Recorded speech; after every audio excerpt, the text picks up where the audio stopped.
Hello, everyone, and welcome to the Circle of the World podcast, where we discuss Joe Abercrombie's First Law series. I am one of your hosts, Lord Chamberlain Jeffrey, and here are my co-hosts, Archlector George, and Harrison, the Adeptus Historical. We are covering Before They Are Hanged, the second book in the original trilogy. For this episode, we'll be covering Holding the Line. So, let's get started. As usual, we want to thank you all for your support. So, shouting out to anyone that's had anything to do with this podcast. Right, guys? Yes, anything at all. Anything. Even if you're on Reddit and you just shit talk us, we thank you for your negative support. And just want to remind you all. Jeffrey, Yes. Jeffrey, the PC is critical support. Anyway, want to remind you all. Want to remind you all to follow us on social media and our YouTube page, and we have a website. You all know that. George, we got a first email, right? Yeah, so we got a first email from somebody who basically pointed out that the website doesn't work properly on mobile format, which is something that I probably should have thought to test before I put the website up. So yeah, we accept criticism here at the Circle of the World. That we do. Pile it on, baby. And by I only say this because I have to credit somebody else for that. Is I did point it out to George a while ago because my mother said that it didn't work on mobile that well. But thank you. I had to credit my mother. Okay. Okay. Anyways, it's all good. Thank you for the first email. We were actually really excited. We all were super giddy. We're like, oh, we got an email. And this person actually offered to help us as well. So that's lovely. So we'll be in contact soon. Yes. You got to finish that draft. I saw that it was like an unfinished draft. Right? What? There's a draft. Like it's not been sent? Or maybe it was. Yes, defo. Okay. All right. Just, I was like, oh, God, did he drop again? All right. So I was just confused that time. Okay. All right, so let's move on to our next segment, which is Best Meme of the Week. George, take it away. Okay, so this week we have user Words Won't Save You on Reddit, which is, I think this person's isn't he the second up with in a row? Tamal Bull, yeah. And it's, I have no idea what this is from, but you see this fucking shocked puppet, and it's when he charged down the hill and you realise that the king doesn't necessarily have to be where his standard is. Which is, it's not spoilery in and of itself. If you know, you know. So that's very good. Thank you, very good. It's like a little GIF who is acting So surprised. much your words won't save you. Yeah. Yeah, thank you. Your Fuck words. Leo. Oh, fuck Leo. That's great. All right, so let's start with reading, the first and only chapter for this episode, Holding the Line, which is a long one, and it's a fantastic one.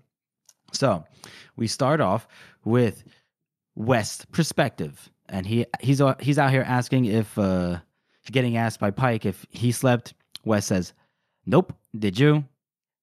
Pike is like, "Nope." And it's like no one's basically able to sleep because they're so nervous for the impending battle, which happens to be today, and we see that General. It's like some important fucking appointment. Yeah, I almost said bam, bam, bam, bam, bam. Don't want to be late for the battle. Sound like Gorst. Can't be tardy. And General Croy he's lining up his troops. He's getting them into battle formation. He's taking his time, making sure they're nice and purdy. Lord Marshal Burr, it's West, Lord Marshal Burr, Jallenhorn, and Pike. They're in headquarters, and they're surveying the scene. And Burr's like, so far, he's happy because we have Croy. This army is actually equipped to do battle, unlike Ladislaus. And they didn't have Ladislaus' army didn't have half the equipment or the skills or the arms, but they had triple the confidence. It did not work out well for them. Did not work out well. And we know that Polder is off to the wing, to the left, through the trees with the Northmen. they're getting ready to take position and get ready to flank Bethod whenever the time calls for it. Finally, Croy's army is in perfect position. The bugle sounded for them to move forward towards Bethod's lines. Burr is out here like, oh, look, it's a nice spectacle. We have 15,000 fighting men and almost as many more up on the ridge, because we're talking about the cavalry that was taken from Polder. They're held in reserve.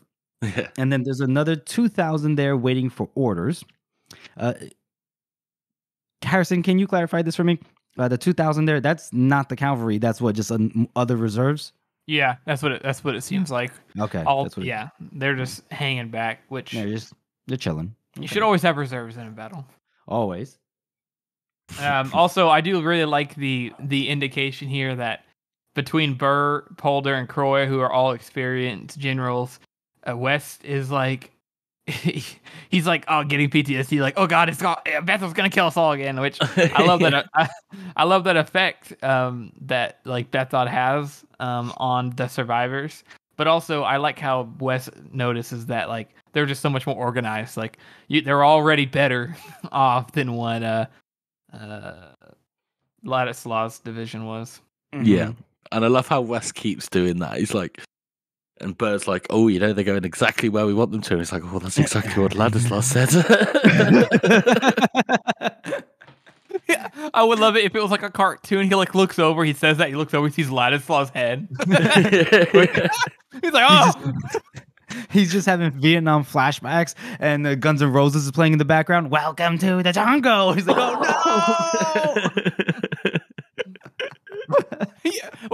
He hears in the distance instead of like the my leg. He hears, we shall drive them back over the border. Down to the last man. Why didn't they fight, Colonel? That cursed Lord Smund. Always preach caution, didn't I, Colonel West? It's like West. She bit me. You just hear it into the distance. You hear a fading capital. Capital. Fade it out.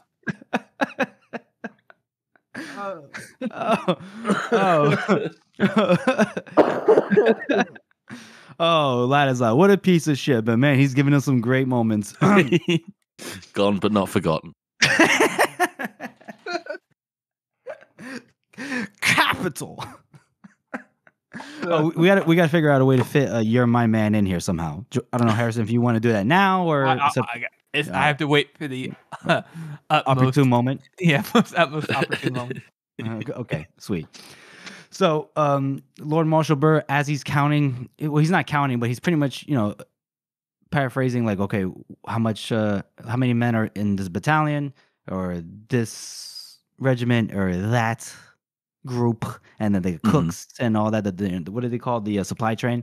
And he mentions some responsibility. You wouldn't want to be the one in charge of all that. And it's like, hey, foreshadowing there. No, Wes is like, nah, no way, man, not me. And then Jallenhorn's over here. Hey, that looks like Bethod's men.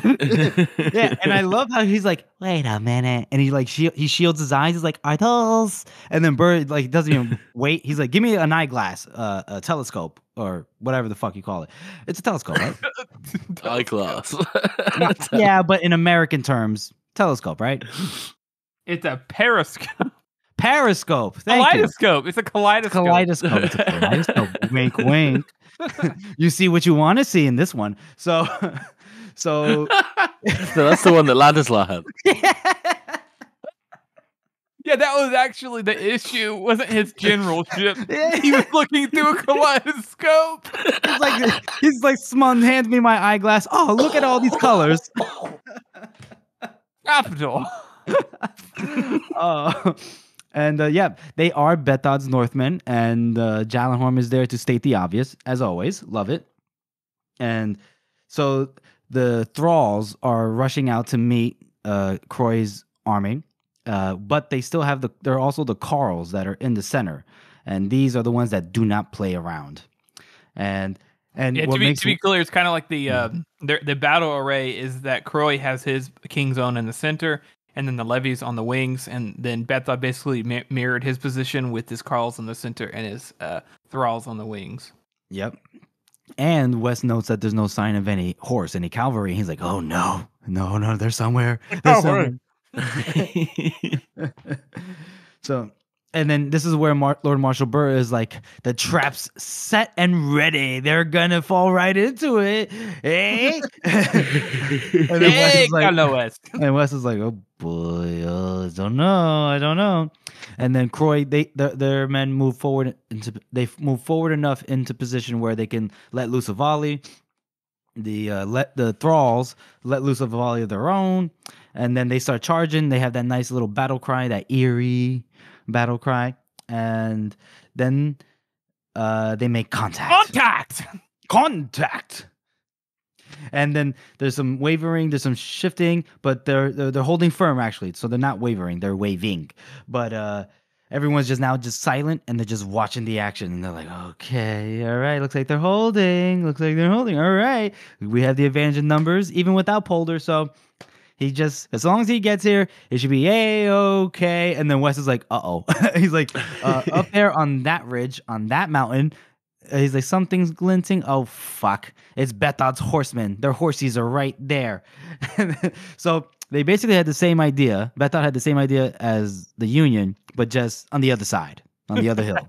Which I love because, as we'll see in a moment, Bethod's plan was the same as the Union's, but better. And Burr had already a good plan.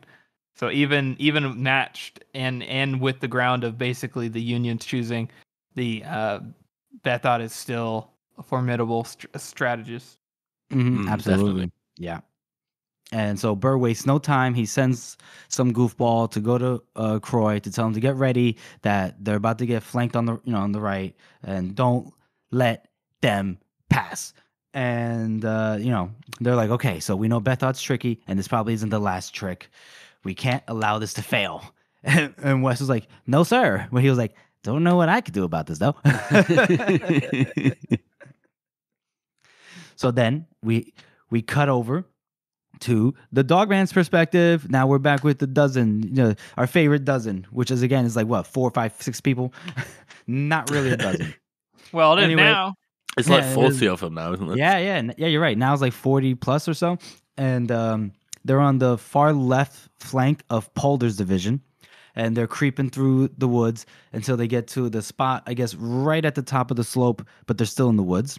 And then the whole thing is for them to just hold their positions until it's time to attack, or for Polder to at least attack and hit Bethod in the flank.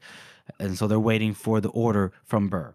And so as they're chilling, they all decide, well, Dogman just breaks out a pan. He just got out of, he got from the Union, a nice pan, some eggs. eggs. Got me some eggs. Yeah. I feel like does Joe Abercrombie just fucking love eggs? I feel like he just fucking love eggs, man. Mm-hmm. Who doesn't? I mean, it's true. It's a good point. It's true. He does love eggs. But actually, before Dogman breaks out the pan, right? 3 trees and Dogman surveyed the scene. And Dogman's like, all right, so we're just chilling here. A guy came from the Union Army to say, all right, this is where we're stopping. What happened? Yeah, no, I'm sorry. I was preemptively laughing at you will wait here. Oh, yeah. I know we haven't gotten there yet. I'm sorry. I just read it. It's okay. So, yeah, a guy comes up from Polder's army and goes to 3 trees and is like, and what he tells him is that, wait here. If we need you, we'll call for you, but we don't really think we need you. We'll see. But how he delivers it, frankly, I doubt it. He speaks to him as if he thought 3 trees was hard of hearing. He's like, General Polder asked that you here, left wing, secure flank. He's like, 3 trees is just like, all right. He's like, yep. He's like, do you need any help? He's like, oh, I don't think so. So anyway, Three Trees, after the guy leaves, he's like, all right, so let's fortify position. He tells some Carls to move a tree trunk to, strengthen their position. They're like, why? We're at the safest place. And he's like, I don't give a fuck. We're doing this. So then they move the tree trunk. Dow is out here barking orders at the Carls because that's what Dow's good for, enforcing Three Trees' order. And Dogman's optimistic, but Three Trees is kind of like, yeah, don't forget, this is Bethod. So he always has a penchant for just turning up where you least expect him, or he just never does what you want him to do. And Dogman's like, that's right. Ugh. And then Dogman takes out the pan, and Shivers shows up. He's like, what are we doing here? He's like, aren't we waiting for a battle? And he's like, well, what's the best time to cook is when you're waiting for a battle, because it's nothing but waiting. And so go ahead. I was just gonna say I do really like this little moment right before the guy comes up. I know I was one who initiated that, but I like how Dogman is like, oh, Catho, there's a huge gap between them in age and in language and in culture, but except at night. They seem to understand each other well enough then. Right. She's like just tagging along. Like she's not even with Pike anymore. She's just following the Dogman around. Yeah, that's true. We have to make a note that Cathal did accompany them to this spot, which probably wasn't the smartest idea. I mean, why would you do that? In her mind, she's, staying with the Union is more dangerous for her because she's, technically a convict. And also, she doesn't want to be around Wes because Wes is like, dad to sleep with me. And Wes is exhibiting too much incel behavior. So, yeah. And the Dogman makes you feel safe, obviously. That's true.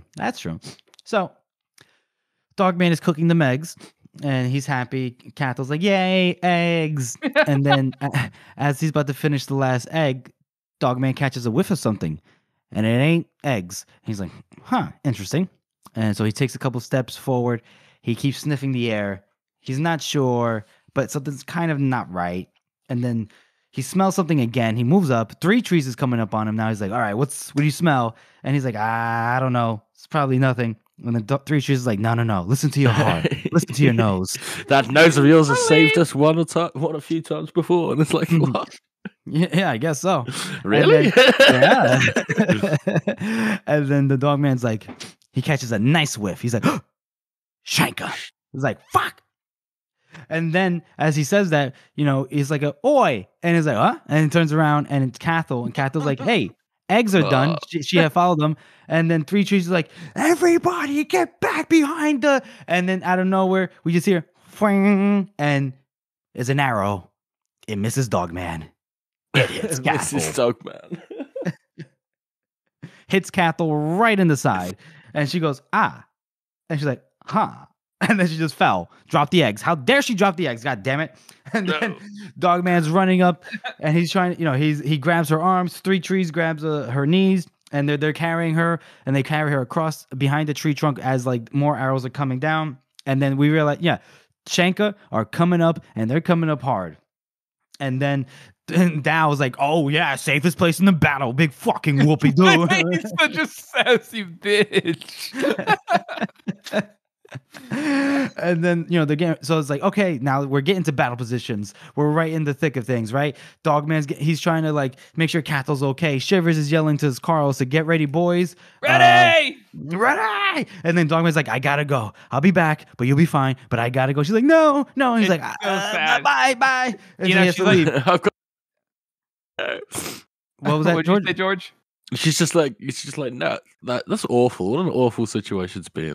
Mm-hmm. Yeah, it is sad because she's like crying after him because like he's the only thing that's familiar, and now she like feels she's in an immense amount of pain, and she's like reaching out to him and stuff. Like that's just so. Yeah. She's like, but you're my man.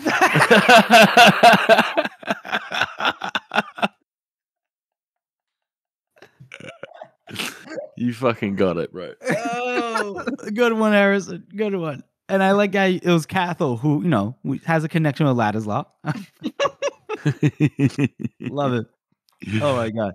So there's fucking thousands of them coming out of the woods, and I just love how Grim just goes, maybe start shooting, yeah. Right? Yeah, when Dogman he leaves Cathal, goes up to the tree trunk, he squats next to Grim, and Grim, he doesn't care. He's just like he just starts shooting, doing his thing, and Dogman's just like looking around like, fuck, there's so many of them already. Jesus Christ. And like you said, he's like, I don't know, maybe pull out your bow, your arrow. Maybe just let loose some of them, He's like not even looking while he's shooting flatheads. So like imagine like he's just firing arrows, hitting his mark without even looking. He's like Hawkeye or whatever the fuck. Yeah. So they, Dogman starts firing, and then Three Trees is yelling at everyone to get ready because the Shanka are closing in. Some of them jump over the tree trunk. Dogman, stabs one, I believe. No, Three Trees does, and then Tolduru just splits one like way open and just flings him like nothing.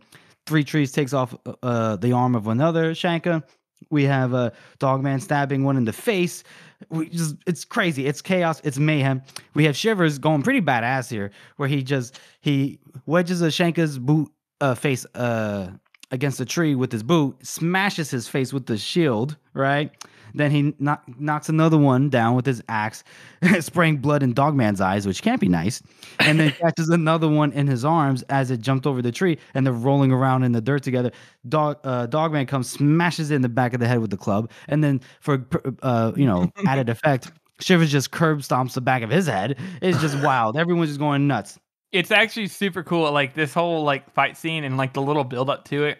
Mm-hmm. Joe does such a good job at these tense moments of like almost like horror that you feel through the characters. Mm-hmm. And we haven't had like a fight scene in a while, especially not like a big fight scene. And to have all these Northmen up here, like this scene is like so badass and so and so epic, and also like it's equal out though with Cathal, having been shot, and this very human moment for her, like dying right then and there. She didn't die. She didn't taking that out. She didn't die yet. I said dying. Well, we don't know she's dying. Being deaded. She's not killed. Being killed. Let me rephrase. Okay. And Cathal's suffering from an arrow is it's tough. It has the same effect. It's tough. It's tough.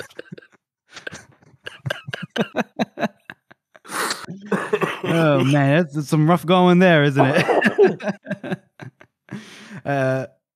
Did you want to continue your thought there, Harrison? I just love the way that you get to see all the people, all the characters like kicking ass.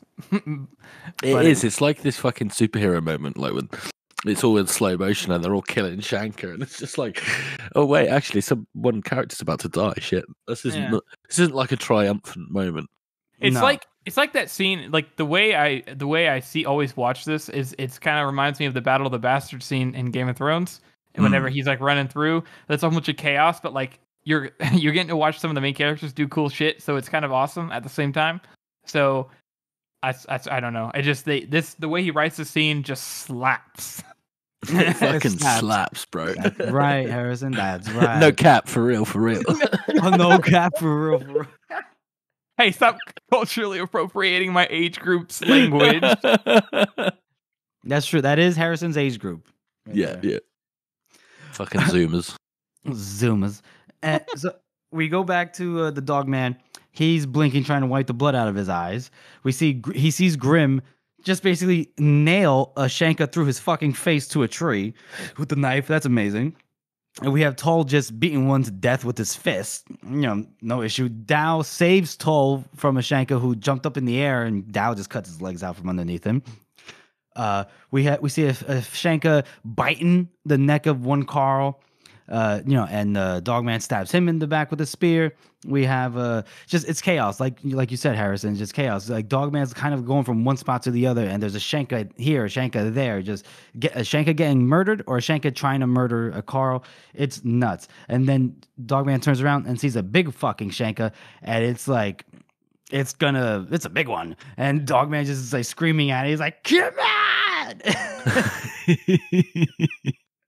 And then before he has to do anything, Three Trees comes up behind it and just splits it open, which is like, yay. And then Dogman finishes it up with, a knife to the face again. And now the Shenka, they're falling back. They're like, oh, fuck this. I love the way you narrate these battles. So much different. You get so excited, and you kind of sense like a fight. You start narrating so fast. It's great. Sorry. No. I love it. I'm being serious. Okay. It's great. Okay. Well, thank you. And the Carls are shooting at them and stabbing them as they're running away. The last one is trying to scramble over, and of course it's Dow. Dow just like splits it as well as it tries to run away, because Dow doesn't let anybody escape justice. And the Carls are all happy. They're like, "Yay, we did it!" But Three Trees is like, "Shut the fuck up! We need to get ready. Get all the arrows, like the spare arrows. Get whatever you can. We can't waste them. They'll be back." And the Dogman's already trying to go back towards Cathal, where she's laying down, and the blood's spreading through her shirt. So Dogman cuts the shirt away and is looking at where the arrow had entered, and it's between two ribs on the right hand side, just under her tit. Joe's words, not mine. There's no other word that would fit. It wouldn't be right if Dogman described it as a breast. Yeah, it's a breast. He doesn't know that word. Yeah, no, it's true. And Cathal is like, is it okay? Dogman's like, yeah, it's fine. Don't you worry. And he's being real sweet here. He's cleaning her cheek. He's like, fuck, she's got an arrow. He's got this. And then Three Trees comes up right beside them. He's like, all right, it's got to come out. I'll hold her. You pull it. And then do what? And then Cathal's like, oh, what is he saying? Like, can someone like translate for me? and then Dogman's like, listen, I got to pull it. I'm really sorry, but here we go. What? And it just wouldn't come. And she's out here screaming, and it just would not come out. And Three Trees like, fucking pull it. And Dogman's like, it won't come out. He's like, all right. Well, if you can't pull it out, you have to push it on through. Dogman's like, what? And again, Cathal's like, what is he saying now? This is like it. This it's so sad. The scene, the way, like, especially with Pacey's voice acting. Oh yeah, is she's like whimpering and like begging. It's it's like a lot of death scenes. It's hard to listen to. Yeah, a lot of death scenes. Listened to it. Mm-hmm. Or what? I haven't listened to it, so I can't. Oh, you haven't? Not this episode. Not this chapter. No. He does such a good job. The scene that reminds me of is kind of like in The Last of Us, because I know some people have seen it now. Like the first episode, right? Or if you play the game, the first scene is whenever Sarah dies. It's like, it's not like a thing where, oh no, she's dead, and she's like, oh, I love you, blah. It's like a desperate, like, they're scared to die, and they don't want to die, and that is so much more heartbreaking, especially since Cathal is probably like 20 years old. Yeah, she's young, right? Yeah, it's like, goddamn, dude. Yeah, it's a tough one. And then we have George. Sorry, George. I'm gonna cut that bit out. We have Dogman. He's like, all right, we gotta push it through. Then she's like, oh no. He's like, I'm sorry, we have to. And then Three Trees is like, then Common Tongue's like, it's okay, girl, just hold on now, just hold on, do it, Dogman, do it. And he just pushes, right? Because he breaks the shaft that's exposed. He breaks it in half, so that it shortens the amount that has to be pushed through Cathal. Yeah, you don't have to get the flights through. Right, exactly. And so then he pushes on it. She passes the fuck out because that pain must be intense. And then he's like, okay, we got it out. And it's good, And he's like, all right. It didn't get a lung either, because they could tell by the blood that's on the arrowhead. Because you can tell, like, blood from the lung is normally like pink and frothy. Yeah. And he's like, all right, that's good. So then Dogman, he's like, all right, they help her get comfy. They put a bedroll underneath her. He's touching her face. He's getting her blankets, and he's like, keeping you nice and warm. It's okay. And he's putting over her feet, keeping her, so she doesn't get cold while she like tries to rest up. And then we hear Three Trees go, Dogman. Huh? He goes, she's dead. And then it just starts snowing. It's like, what the fuck? Oh, God. It gets you. It really gets you, doesn't it? Yeah. Ugh. Tell you what, man, anytime Joe, like, anytime Joe writes a death scene with a character that we know in any kind of capacity, they feel so. He either the way he writes them or the way the character is. It is written so well every single time. Yeah. It's incredible. Nope, it really is. And so that's where we'll end this chapter the first read through on this with Cathel's death. So we're not going to rate this since it's, again, one whole chapter we're reading. So we'll move right into our character spot. And who else could it be? The poor girl herself. Cathel.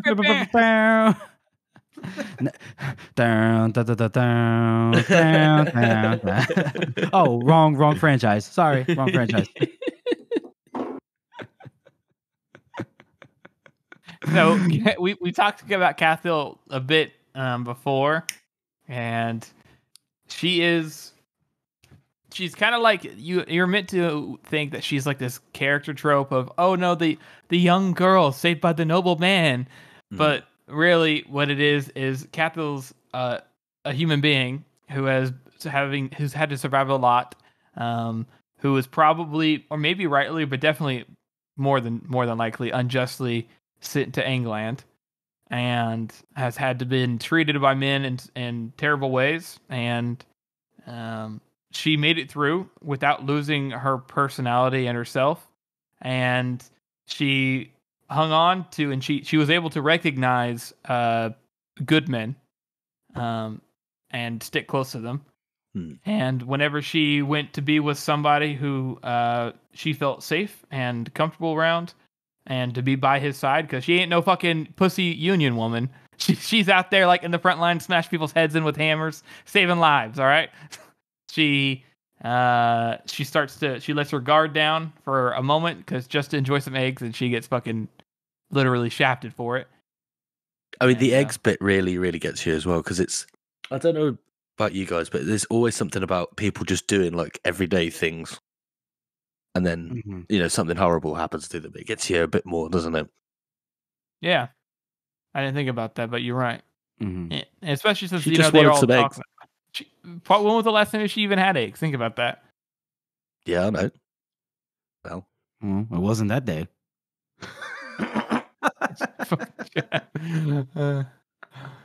We'll never know.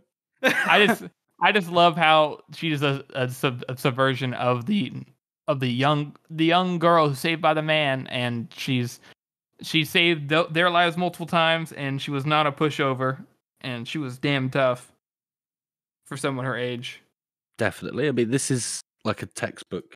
Somebody who's like passed around by the tides of fortune, and nothing's gone well. Like you say, she was probably wrongfully accused. She probably wasn't even the person who was accused. She's probably just one of their family members, right?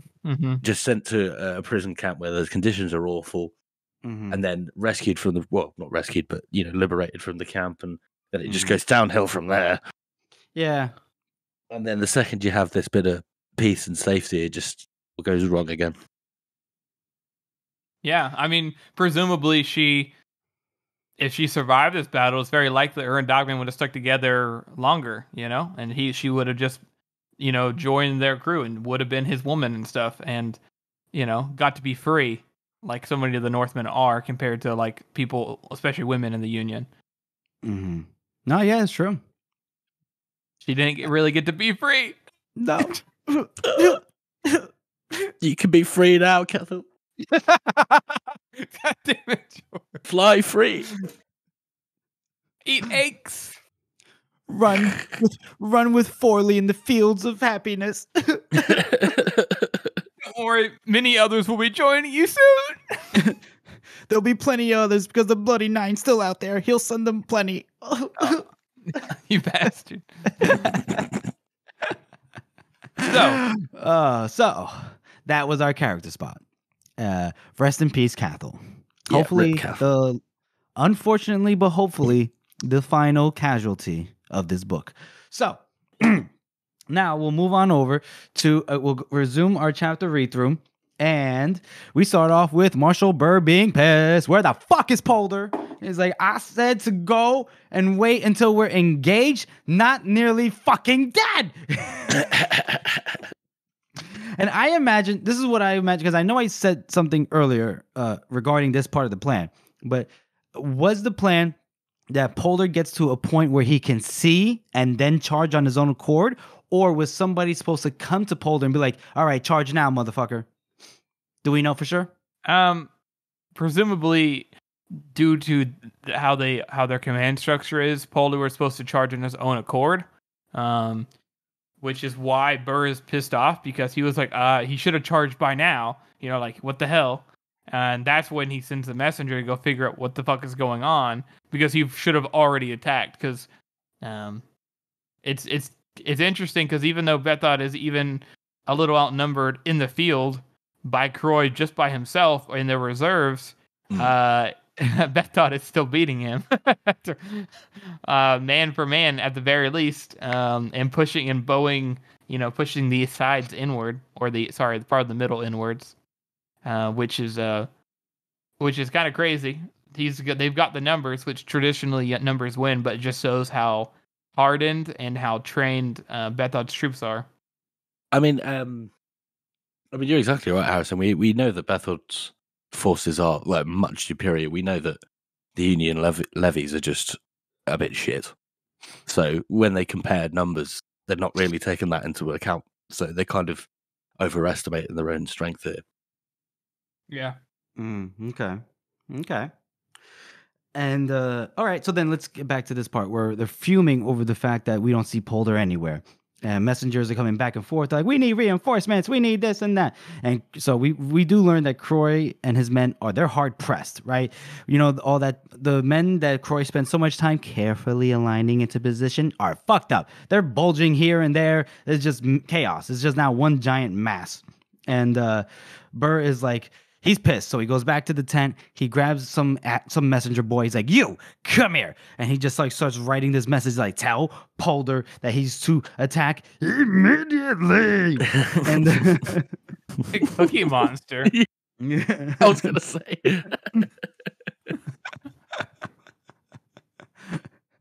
And then Burr is just like, "Oh fuck!" He's just, "Where the fuck, man? Is Polder?" Damn indigestion. Right. I think who's it? Wes is about to answer. He's like, "Oh, perhaps he's under attack or something." And then Burr burps a lie. He's like, "Bleh!" And he's like, "Curse this indigestion! If he doesn't arrive soon, we'll have to commit the reserve. Wes, do you hear me? Commit the cavalry." He's like, "Yes, of course." And he's like, "All right, this cannot be allowed to fail. This cannot. Sir, are you a blah?" Burr just. I remember reading this moment for the first time and being like, "Oh my god, fuck's sake!" Oh no! Like, how much can go wrong here? Yeah. So apparently, Lord Marshal Burr is yakking up black and red vomit. He's just he's not doing good. This indigestion has fucked him up, and he's teetering, he's tottering, and he's falling. And then Wes finally is like, "Oh shit!" And he catches him, and then Jalen Horn's in there too. So he's like, "Help me!" And so they carry him to the bed. And Wes unbuttons his collar, loosens his shirt so he's like, maybe he can breathe a little bit better. And then Jallenhorn's like, "I'll get the surgeon, a.k.a. I'll get the doctor." And Wes is like, "No." And he's like, Jallenhorn's confused, like, "Oh, what do you mean?" And he's like, if everyone knows that he's sick, then there's going to be even more chaos. Croy and Polder are just going to do whatever the fuck they want. It's going to hit the fan. We're going to get our asses whipped. We can't let this happen. And then Jallenhorn, he's really not with it at first. He's like, "No, we have to," and he's like, "We must follow through with the plan, all right?" And then Jallenhorn's like, "All righty." He's like, "It's because it's how many men's, like thousands of men's lives depend on this." So, and then Jallenhorn's still kind of like fighting back. He's like, "I don't know if he meant it that way." And the West's like, "Listen here, you fucking cocksucker. You owe me, all right? Without me, you be with Vladislav's army, all right? So you understand me?" That is such special, especially since he told him that, like, when he first sent him off, he was like, "This isn't because of favoritism. This is because I know that you can do the job." now he's like, "I saved your fucking life." Yeah, listen, sometimes you just gotta throw shit in people's faces. That's it. So, and he pulls rank as well. He's like, "Do we understand each other, Captain?" And he's like, "Yeah." "Yes, sir. Yes, sir." Yeah, sir. He's like, "All right, good. Stay here and watch the marshal." He's like, all right. And then West leaves the tent and he finds Sergeant Pike. He's like, I need you to stand guard here. All right. Do not let anybody but me or Jallenhorn come in. Anyone. And then he goes, under any circumstances. And Pike is badass. He's like, I understand. He just chills. He's just standing right by the fire. He's like, let's see who wants to try me. Oh, Pike. He becomes better and better the more you read the series. He does. And so we have one messenger, like a horse comes out of nowhere, and it's a guy from Croy, from Polder's army. I'm sorry. And it's an urgent message for Lord Marshal Burr. And, Wes is like, oh, he's busy. You can deliver it to me. And he's like, I was explicitly told. He's like, me, motherfucker, to me. And he's like, all right. Our division is engaged, sir, in the woods. And they're confused. He's like, yeah, it's savage attacks. And we need permission to withdraw and regroup. We're out of position. And Wes is like, you thought, no, you're going to stay right there. You're going to fight and you're going to press on if possible. No one can withdraw under any circumstances. Every man must do his part. But, sir, I should go at once. I love how West, he takes charge here. And it's kind of badass. And also, I like how he reiterates Burr's moment. And the thing that's driving him is fear of what happened to Ladislav's army. That's actually his main driving factor. He sets it up super well in like the build up to this event. Oh, 100%. And it's very similar of when Ladislas then eventually gives up and goes, well, what do you think we should do? The West is suddenly in charge, like against all of his better instincts. And he's like, I don't know what to do, guys, but let's see. But this time he actually does. He steps up and he gets to it. Yeah. Yeah. Also, I like how. Go ahead, Jeff. Sorry. No, I was gonna say, yeah, he knows what he's doing now. He's just so nervous about it, potentially failing. I really like as well. You don't even think about, like, you get so used to Burr talking about his indigestion that you don't even think about it until you're completely like, oh wait a minute, was this something legitimate? I thought it was just a character work. I just thought he was gassy as fuck. Colonel West, have I ever told you that I'm lactose intolerant? But I love milk. I love cheese. I can't help it. Cheese. Fuck it. Fuck it, Marshal West. YOLO. West. YOLO, Marshal West. Colonel West. YOLO.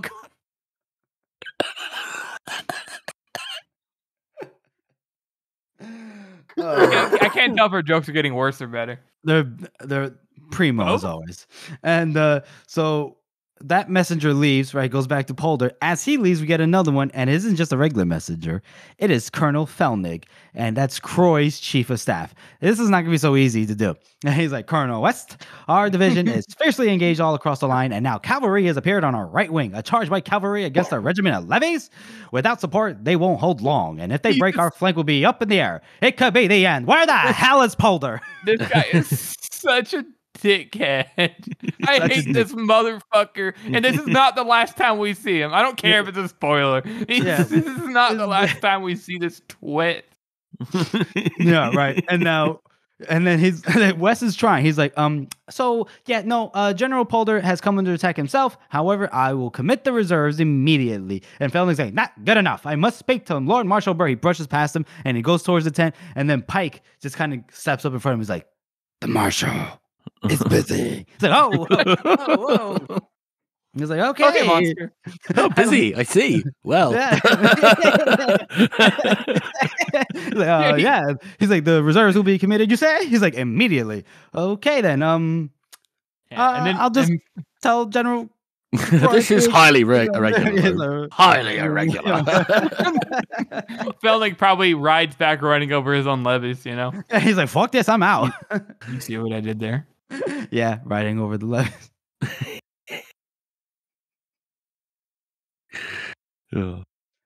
Anyways. God. Okay, yes.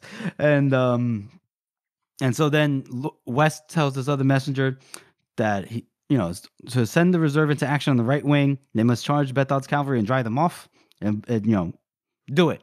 And the guy's like, I should have written orders from the marshal. Get the fuck out of here, man. And then he's like, all right, yes, I go. Hop I to love it. it. He's like, get down there and do your duty, man. Oh, and now Wes is like looking around the scenery. He's like, oh boy, the men at the headquarters are kind of looking at Wes like, what's going on here? And he's like, no, yeah. And he's just no. like playing it as fucking simple as he can. He's just like nodding at them, like, yeah, no, everything's fine. Don't worry about it. Yep, no, we're good. He looks at Pike and he thinks Pike is grinning at him, and he's like, I cannot grin back. Oh, all right. And then there's a break, and we go back to the Dogman's perspective, right, fellas? We're back to our favorite Northman. Yay! Yay! So, the Dogman is his back against the tree, and they're tired. They've been the Shank have come in waves now. How many times have they come in at this point? 3 times? Yeah, right? Yeah. 3 times? Yes, the Shank correct, have come up. sir. And what was that? So that is correct, Jeffrey. And each wave, it took a lot more to fight off than the last. And they're like, Jesus Christ, how many more times are they going to come? And they're looking over the tree trunk, and they're wondering, like, why aren't the Shanka coming right away? They can see them lurking, but it's weird because Shanka don't normally lurk. They just go. They just charge. And like, it's like, when the fuck did they learn to fight for Bethod? It's just too much changing, you know? And then Dow's like, when did anything change for the better? Which I love that pessimistic line. It's such a good one. Love it. Love it. And now Dogman smells something else. It's a damp smell. And he's looking, there's something pale in the trees over there. He's like, what is that? Is that mist? And I love how Dow was just like, ha, mist up here? This time of day? Wait a minute. Hold on, though. I was like, what? Hold on, though. Mm-hmm. And the mist is creeping up through the trees, like going towards them. And the Shanka are moving along with the mist. It's like, what the fuck? That was like, oh, I don't like this. This ain't natural. I was like, I fucking watched the History Channel. This isn't natural. They're not supposed to do that.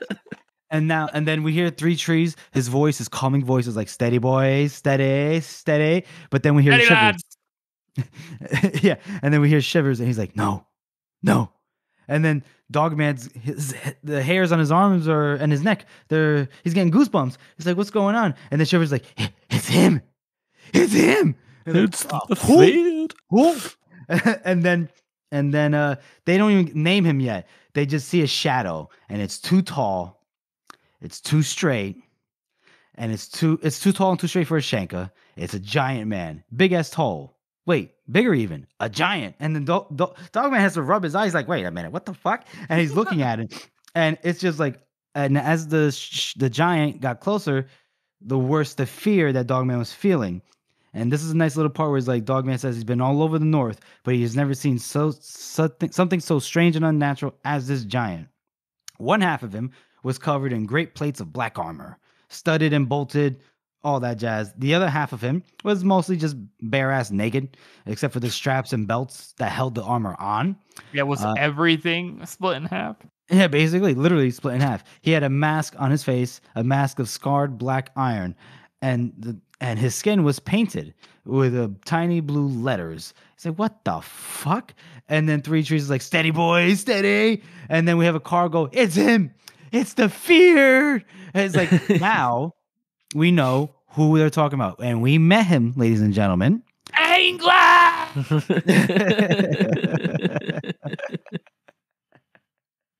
Yes, Fenris the Feared. He is coming, folks. And Shivers is like, calm the fuck down, shut the fuck up, we know what it is. And then 3 trees is like, he calls for arrows, and they start shooting, and they shoot at Fenris.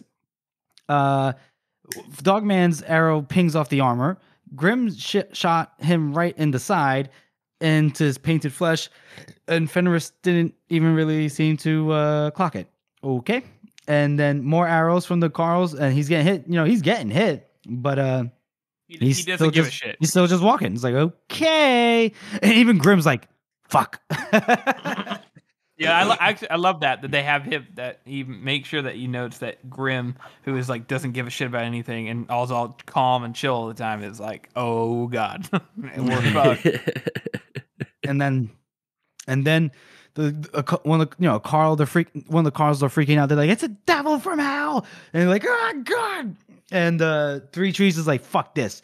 All right, boys, on the count of 3, we're charging." And Dogman's like, "What?"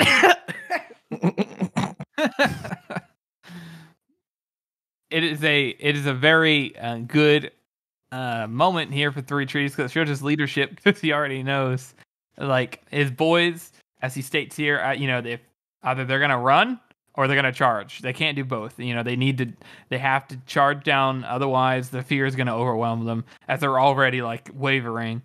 So he's like, we go on 3, and Shivers is like, on 3 or after 3. And Dogman's just like, let's just fucking charge. And then he's like, 1, and everyone's like, oh, get ready, 2. And they're like, ah. They all start gearing themselves up. They're all like hitting themselves, start slacking themselves up. And then 3, and then Three Trees is the first one over, and they charge down the hill, all screaming like madmen, probably, which is such an epic moment here. Them so charging awesome. down. Mm-hmm. So they all swing down to the Shenka, and it's kind of like the battle scene before where Dogman is like rolling around in the dirt, and he's looking around, and they're all fighting, and Tull's smashing things into pieces, and Grim is like getting in the fray too, and Shivers is fighting, and he falls in the dirt, he kills a Shenka, he sits back up, and then as he kind of rolls up back on his feet, he sees the Feared was like just right there next to him, and he was already scared, super scared, and then I love how he's like, it didn't help that he was holding another call just by the throat with one arm, holding him above the air. And then he snaps his neck, crushes his neck, and just throws him on the ground. And Dogman is like, all right, well, better to do it than live with fear. And so he charges at the Feared. And he fucking runs over there, stabs him, rams his hilt all the way into the tattoo side. And Dogman's like, aha! Like he's done something. Yeah. Wait, no. Did he? Yeah, because he put it right into the giant under his arm. Oh, right. Because he did that with a knife, but the sword, the Feared, he blocked it. Okay, got it. Gotcha. Sorry. No, you're good. But you're right. He goes like, ha! And then he's just like, doesn't react. Backhands him. He just backhands him, just like he gets pip slapped into oblivion. Yeah, he knocks him like flying through the air back into a tree. Mm-hmm. Which he just one-hands him, which is kind of crazy, almost kills him there. And then the Feared like walks up to him, and he's like, he's like not even in a a rush. Yeah, he's just chilling. He takes the knife, and it looks like a toothpick in his hand, and tosses it away. And then as he starts to come over to kill the Dogman, Three Trees is like, you bastard! And fucking just goes crazy and starts hitting him with his shield, hitting him with his sword, and he actually pushes the Feared back onto one knee, and then he is able to get up, and he stabs him. He stabs him as well, right in the leg, I think. Well, yeah, because what it is like Three Trees crashes into him on the side, knocks him sideways, and then he's just pressing in, hacking at his bare side, and then the Feared swings at him, but Three Trees comes around it, and then he knocks him in the mask, and so he makes him stagger.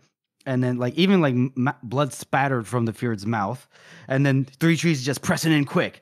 And then I think he kills. He does a killing blow, right? He carves a great big gash into the bare blue flesh beside it, right by the chest, and only a few specks of blood. Nothing happens. Yeah, only a few specks of blood, and left no wound at all. Then the Feared gets his balance back, and he screams, and he's like, "Fuck this!" He sets his foot, and then he just he hurls his arm forward, and it crashes into the Three Trees' shield, and then rips out a chunk of the edge, right? And then it knocks him on his back. Yeah, knocks him on his back, and then he lifted his fist up high, and then Three Trees snarled and stabbed the sword clean right through the tattooed thigh. Like Dogman saw it come out the other side, but that didn't mean nothing. His fist, the Feared's fist, came down and just crunched into Three Trees' ribs. And it sounds like dry sticks breaking. Yeah, dry sticks breaking. And Dogman couldn't do anything because he's all fucked up. And then he lifted up his other fist, and he's just cracked him into his other side and is like crushing him into the dirt. ugh. And then he was doing it again. He was about, you get another arm. Yeah. And then Shivers comes out. Stab, stab. Stab. He's jabbing him with his beard. And the beard rolls and he gets up and he slaps Shivers away like a man might swat a fly. But then before he can follow through, Toll comes out of nowhere and he crashes into the beard and flings him down on one knee. Now Dow is coming out and he's slashing a great chunk off his leg. Shivers is back up and they're all just fucking him up. And Dogman says like he should have been dead, however big he was. Three Trees, Shivers, Dow, the wounds they given him, he should have been dead. But instead, he gets back up, 6 arrows, 3 trees of swords stuck through his goddamn flesh, and he yells out a roar that makes everyone like, what the fuck? Shivers fell back on his ass. Toll blinked and kind of like took a step back, and even Black Dow took a step back. And then the Fear takes 3 trees of sword out of his thigh, and then he just turns and runs away. Yeah, I like how he just fucks off. He's just like, nah, I'm done now. Yeah, he just runs away, and the mist follows him along, and that's it. He's like teamwork. I hate teamwork. I have no friends. Yeah. And then Dow is actually screaming like, "Come on!" And he's like trying to chase him, and then Toll gets in his way. He's like, "No. We're not doing that now. We can kill that thing another day." And then Dow's like, "Out of my way, big lad!" Ah! And he's like, "No." And then Dogman, he's just rolling forward. He's with all his strength. He's just trying to roll towards 3 trees, and he makes it to him. And 3 trees is just bleeding from the mouth. And then he grabs Dogman, and he's like, "Listen to me, Dogman, listen." And then he's like, "What, Chief? What?" And then nothing. His eyes are open. Back to the mud. God damn it. We have lost Rudd 3 trees. No. Oh, God. And we're supposed to continue this chapter? What the fuck? Yeah, listen to end it here. Excuse me. It's just so sad that he doesn't get to say. What do you think he was going to say? Dude, I don't know. I have to be honest. Judging by how everybody else treats him, he was probably going to say something like, you have to lead, or you have to, or he was either going to say you have to lead, or he was going to have to say something like, some kind of advice, like, you have to, you look out for your crew, or, put the boys first, or something like that, Yeah.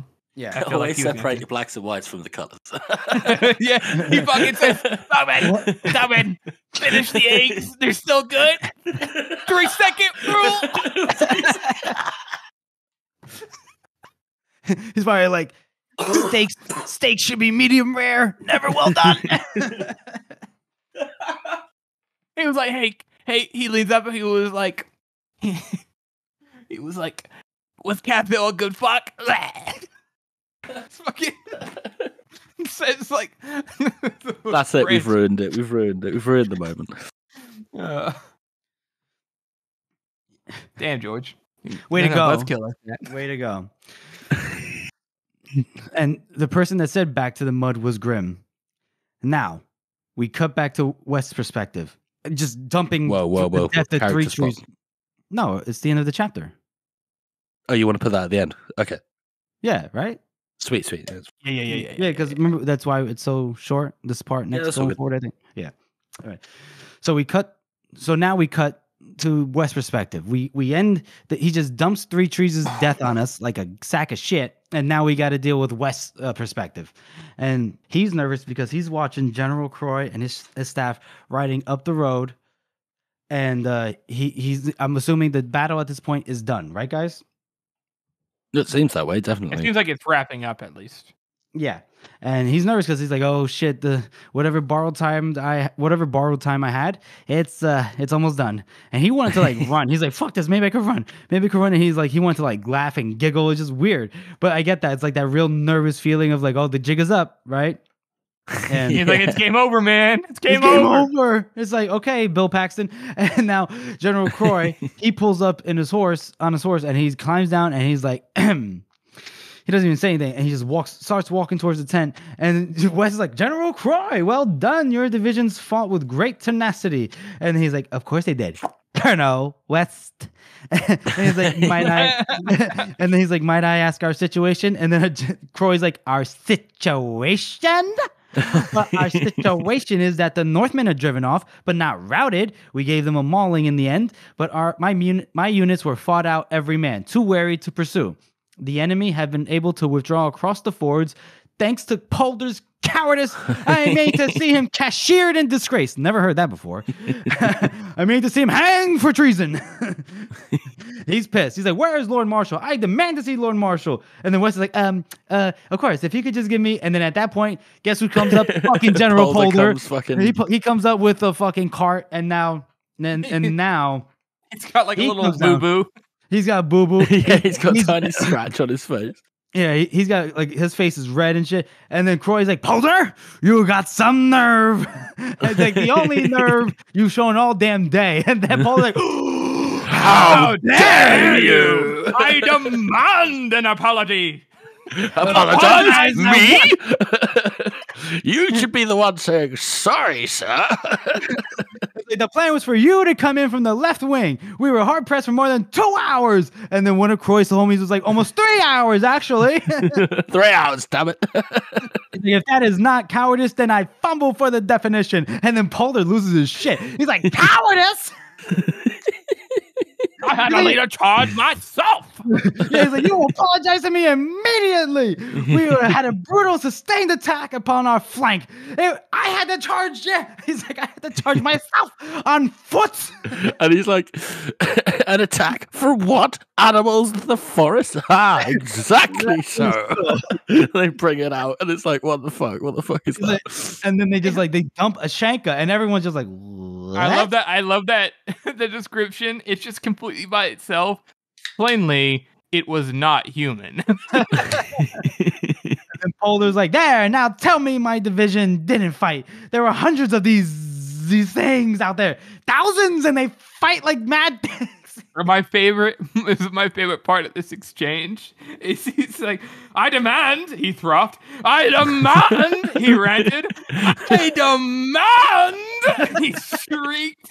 An apology.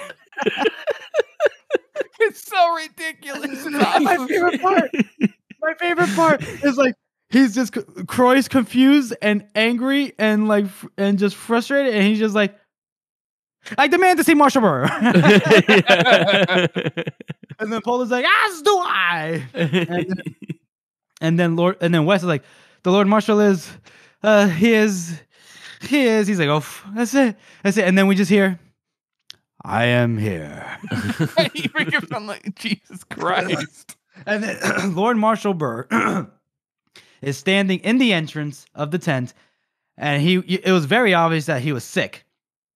And because his face was pale, he was sweating already. His eyes were sunken and like rings with black. And Burr comes out with the understatement of the century. It's like, I'm afraid I've been somewhat unwell. Maybe it was something I ate. Yeah. And then it's obvious that he's having trouble standing on his own 2 feet. Jallenhorn is like right next to him, like ready to catch him. But the generals are too like angry, like Croy and Polder, to like pay attention. They're like, Lord Marshal, I must protest about General Polder. And then Polder's like, I demand that Croy apologize. And then because Burr is up and he's up and everything, this allows West to kind of cut it. He's like, it would be traditional for us first to congratulate our commanding officer on his victory. And then it's like a clap, like a slow clap.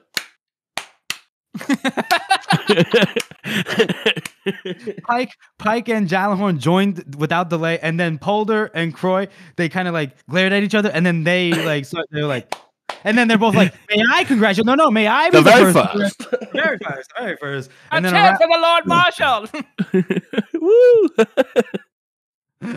And then victory, and then Lord Marshal's like, I'm about to throw up again. Oh lordy.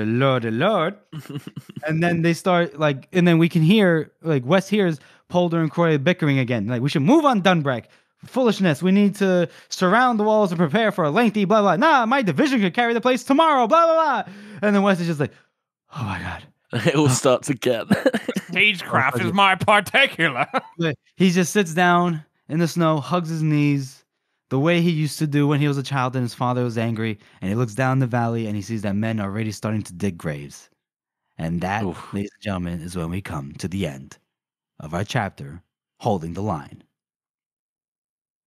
We got What a fucking chapter. What a chapter. I know what I'm rating this. Wait. What's up? Let's do the character spot first. No, we got to rate the chapter. Oh, okay. I know what I'm rating this. All right. Who wants to go first? I'll go first. I'll go first. No, George. Hey, I demand. Go, George. I demand.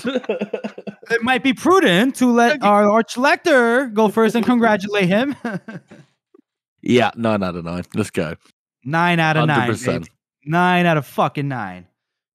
Oh, there's just so many good bits. It's so Wait. You get the emotional gut punches. Let's see what Harrison the excellent says. fight scenes. Let's see what Harrison gives this. Let's see. It might surprise you that I rate it 8 and a knuckle. You bitch. What a little bitch. And the only reason why Oh my is God. because as much as I love this chapter, it's nearly perfect, is because I have some particular other battle scenes that I feel like do some of these moments just a little bit better. And I want to save those 9s for those chapters. Harrison, did you give out a 9 in this book at all? Yes, I did. No, which one? Not exactly. We need to start keeping track of what we actually scored. We these do. We things. should start keeping track. I know which chapters I give 9. Bloody 9. And this one. Yeah. Yeah. Wow, Harrison. Wow. You let the side down, Harrison. Yeah. Had high hopes for you. George, let's talk about how great this chapter was. It's fucking great. I fucking love this chapter. Fuck you guys. I thought this chapter was amazing. The battle, the terror, the sadness of Cathal at Three Trees dying, the anxiety you feel from West's perspective when he's like, holy fuck, the only person that has my back just threw up his heart. What am I going to do? I just blackmailed one of my best friends. I had to throw that shit in his face. I'm out here yelling at messengers. West just aged 10 years in that alone. He aged 20 on that mountainside trek with the Northmen. He aged another 10 in this just battle alone. He does so well, though, doesn't he? He fucking pulls it together. He did great. Well done, West. Well done. And then we see maybe Dogman. you deserve a round of applause.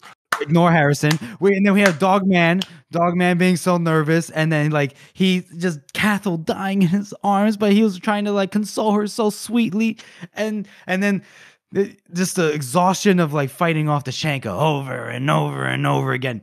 And then the appearance of the Feared, and the first actual appearance where we knew like some shit was actually gonna go down. Not where he's just in a room and he's just screaming England or whatever. He's actually gonna fuck some shit up. And we were like, oh, somebody's not making out of this alive. Turns out plenty of people, especially our boy Three Trees. And we get to see the badassery of like Blacked Owl, Tolduru, Grim, Shivers, especially. Shivers was acting like a badass, taking on 3 Shanka at once, taking on the Feared, getting hit, and then coming back up to take on the Feared again. Oh, and then Blacked Owl wanted to chase the Feared. God damn, this was a good chapter. Blacked Owl ain't afeard of nobody. He ain't no bitch. He might have taken a step back, but he ain't no bitch. He's probably like, who cares, Harrison? He's probably like, why are you screaming? He's probably like, why are you screaming? It's not that scary. He's just big and blue. But I like the way that Jay does this, because we know that he can't be hurt like on his tattooed side, because we've already seen that. But these guys don't know that. Right. So when they all charge in trying to fucking chop him up and nothing's happening, they're all like, what the fuck is going on here? Mm-hmm. Right, because our first bit of that information we got was from the first book, where he stabs his own self with a knife, takes it out, and there's no wounds. Like, okay, alrighty. Yeah, and considering we haven't seen this character for nearly an entire book between here and there, right, book and a half. Mm-hmm. Yeah, very brief appearances so far in these 2 books, and really impactful. Harrison, you have the floor, I guess. If you want to talk about your 8 and knuckle score, go ahead. Well, you guys said anything. You guys said everything. It was great. Oh, really? Really? But it didn't get a 9 out of you. Tell us why.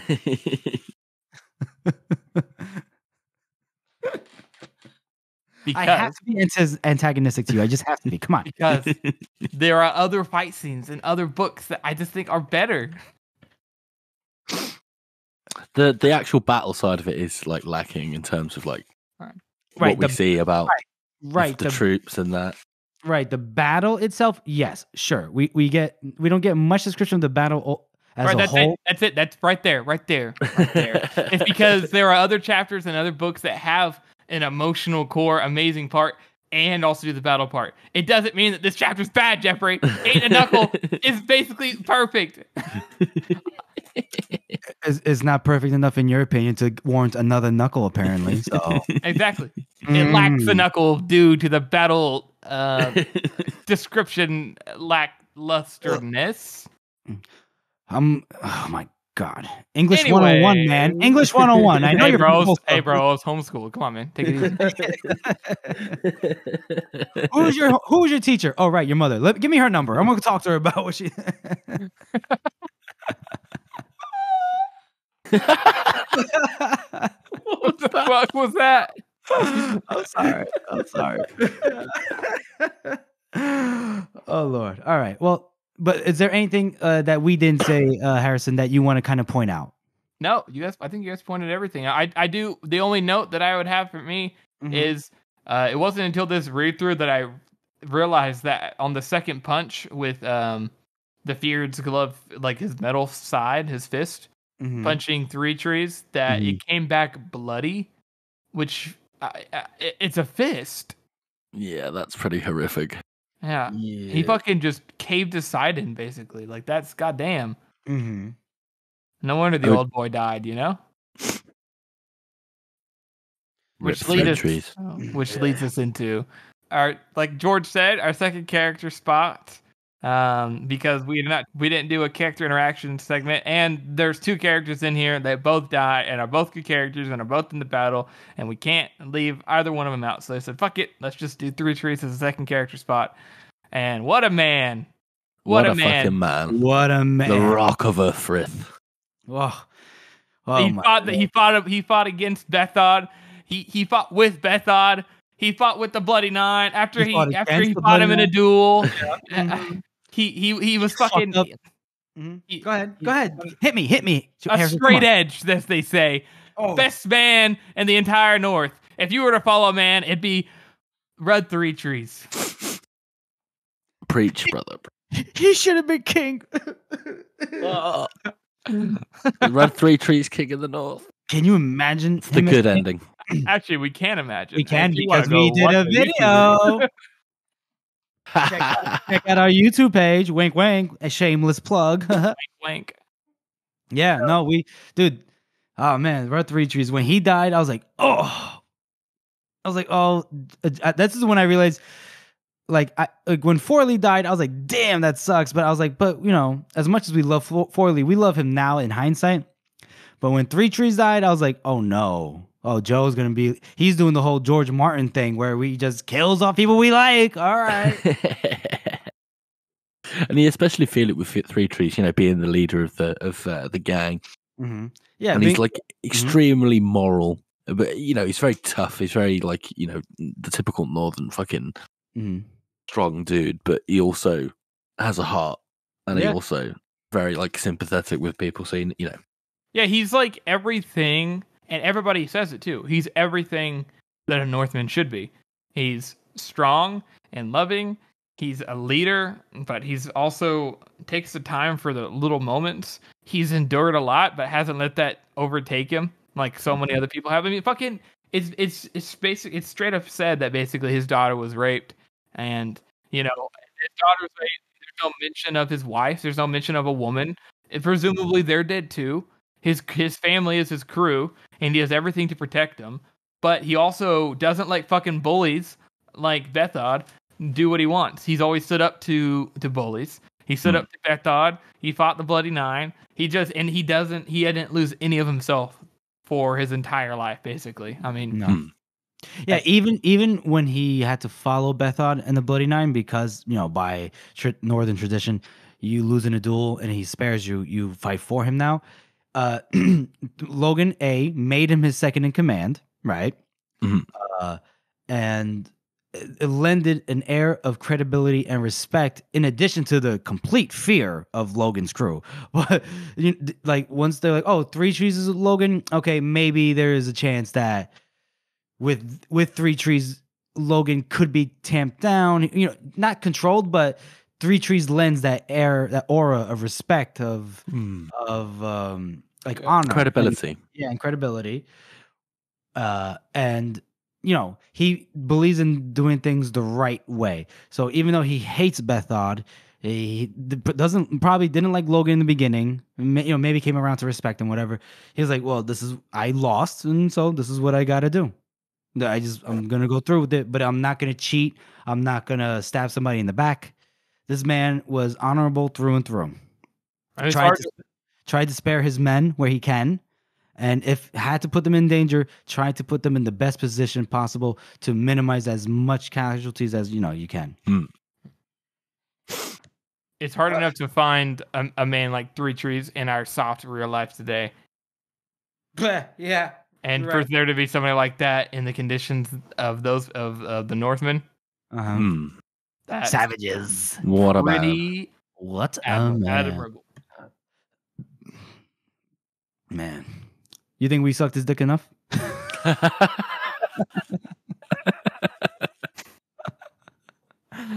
I wish I could.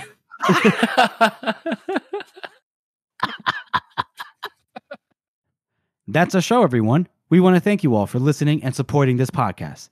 As you all know, this is a passion project for the 3 of us, and your support really does mean a lot to us. Join us next time as we cover A Fitting Punishment, The Abode of Stones, and Back to the Mud. And make sure you follow us on social media. We're on Twitter, we're on Instagram, and we're on Reddit. And we have a website at circleoftheworld.com. And if you haven't already, please subscribe to our podcast on Apple Podcasts, Spotify, Google Podcasts, or any podcast app that you use to listen to podcasts on. And please make sure to rate and review this podcast, as it helps to spread our reach. Thank you all again for listening. Oi! Exodon!